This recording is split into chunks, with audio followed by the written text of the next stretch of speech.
এবছর কবে পালিত হবে চৈতি ছট? কেন পালন করা হয় এই ব্রত?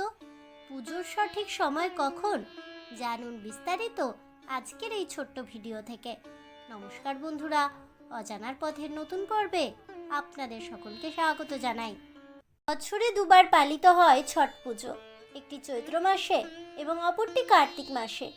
এই উৎসবটি ঋতু পরিবর্তনের সাথে গভীরভাবে জড়িত।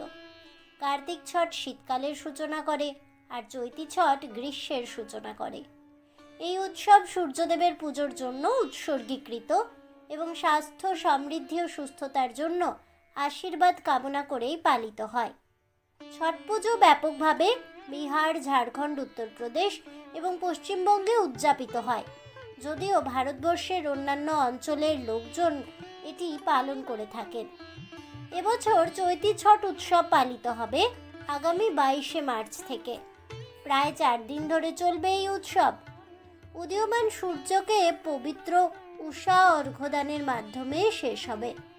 22শে মার্চ থেকে 25শে মার্চ পর্যন্ত উৎসবের সমাপ্তি হবে। 22শে মার্চ নাহায় খায়, 23শে মার্চ খরনা, 24শে মার্চ সন্ধ্যা অর্ঘ্য, 25শে মার্চ উষা অর্ঘ্য। ভক্তরা, বিশেষ করে মহিলারা, খাবার ও জল ছাড়াই প্রায় 36 ঘন্টার কঠোর উপবাস পালন করেন। এই ব্রত তাদের সন্তান এবং পরিবারের মঙ্গলের জন্য, ছটি মাইয়া ও সূর্যদেবের আশীর্বাদ কামনাকারীদের জন্য অত্যন্ত শুভ বলেই মনে করা হয়।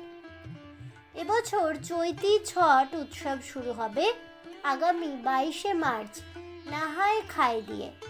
এদিন ভক্তেরা স্নান করে সূর্য দেবতার পুজো করেন। আর 23শে মার্চ পালন হবে খরনা। এদিনে মহিলারা সারাদিন উপবাস রাখেন।